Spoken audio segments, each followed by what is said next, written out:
Hello everyone, today I will be discussing music schools and particularly how to choose the right school if you want to major in music. Majoring in music can be a pretty scary thing, especially when you don't have anyone around you that seems knowledgeable in the subject. Luckily, there are plenty of free resources, online YouTube videos just like this one to help you out and see which path is the right path for you. So there are four main factors that I have listed in order of importance that you should consider when trying to find the right school for you. The first factor is which type of school do you want to go to.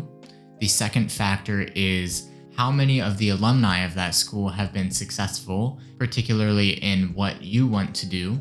Number 3, the faculty. And number 4, the location of the school. You might be shocked to see that cost of attendance is not actually on this list, and that is because it actually has many different factors within each of these different factors. For example, the type of school you go to is going to play a heavy role in how much money you're going to be spending on the school.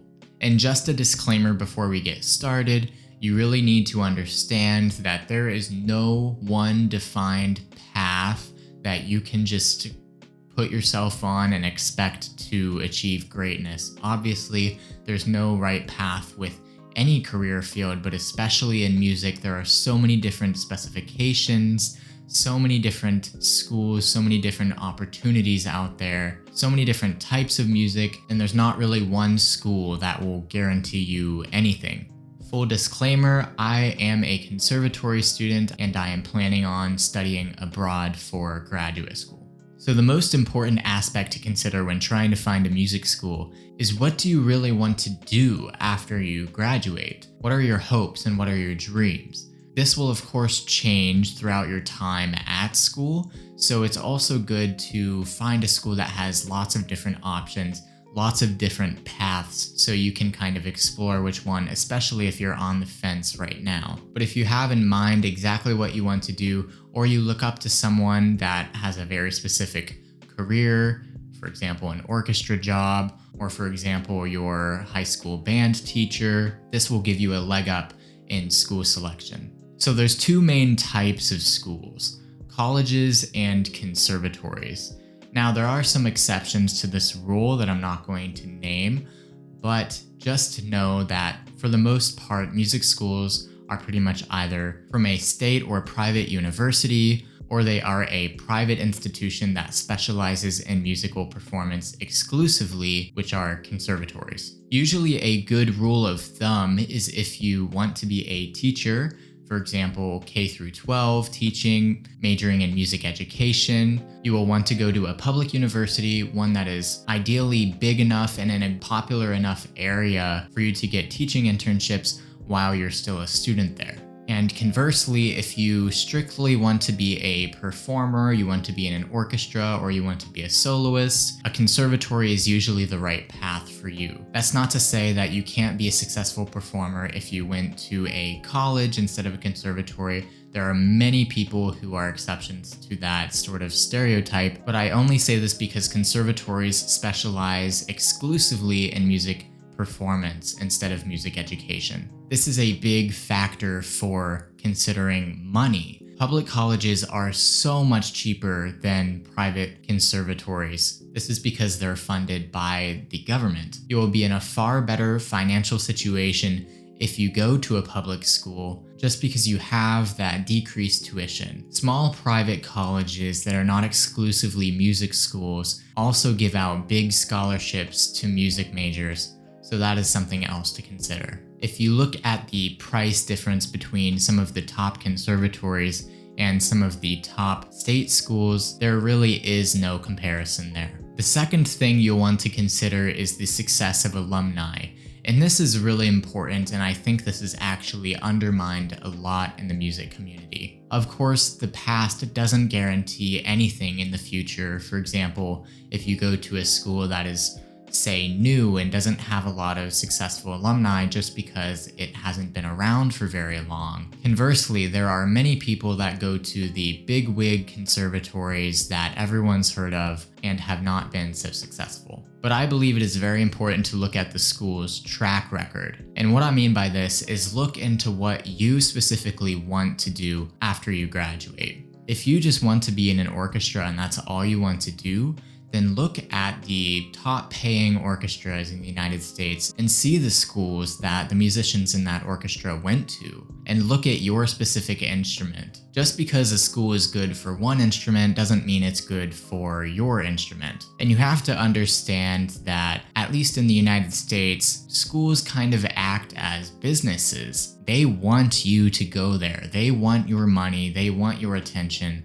They want your talent. And so you have to be aware that you are a product of this system. Another very important factor is the faculty of this school. For music performance, you're going to be taking lessons weekly with one of the faculty members in your instrument at that school. So getting familiar with these people is very important before you even apply to the school. So go to their website and look at the current faculty, not the past faculty. You might know some people that went to said school and they studied with said person, but that person doesn't teach there anymore. So really, you will be getting a completely different education when you consider having to take weekly lessons and be very close with the studio teachers there. When you look at the faculty of the school, sometimes there's multiple professors of a specific instrument, especially if you're playing a very popular instrument like the violin. Look for a teacher that does what you want to do specifically. Again, if you want to be an orchestral musician,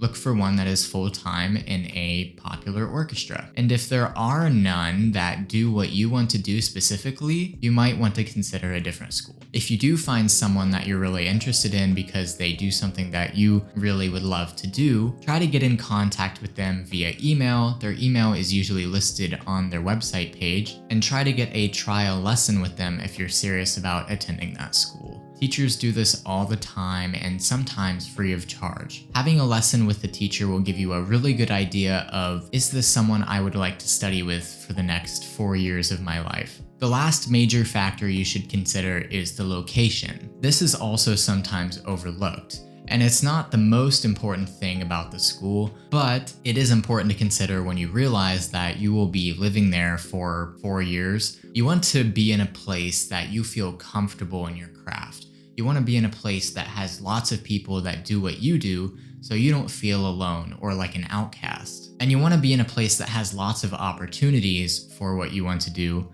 or maybe opportunities for things that you would be open in trying. And another very important aspect, again with the cost, is the cost of off-campus apartments. Wherever the schools are that you are interested in, look up the average rent in those cities or those towns. And I say this because you're not going to be living on campus forever. And also, living on campus usually costs more than living off campus. So you want to find a place that the off-campus apartments aren't too expensive. It's also important to understand that the price tag you see on the website for the cost of attendance of the school is not entirely true, especially at private conservatories where the tuition is marked so high. The majority of students are actually on scholarship or on grants, so that price tag is actually not usually what you end up paying. I would recommend to anyone applying to music schools to consider applying to as many as you possibly can. Of course, auditioning in many different places will give you a great experience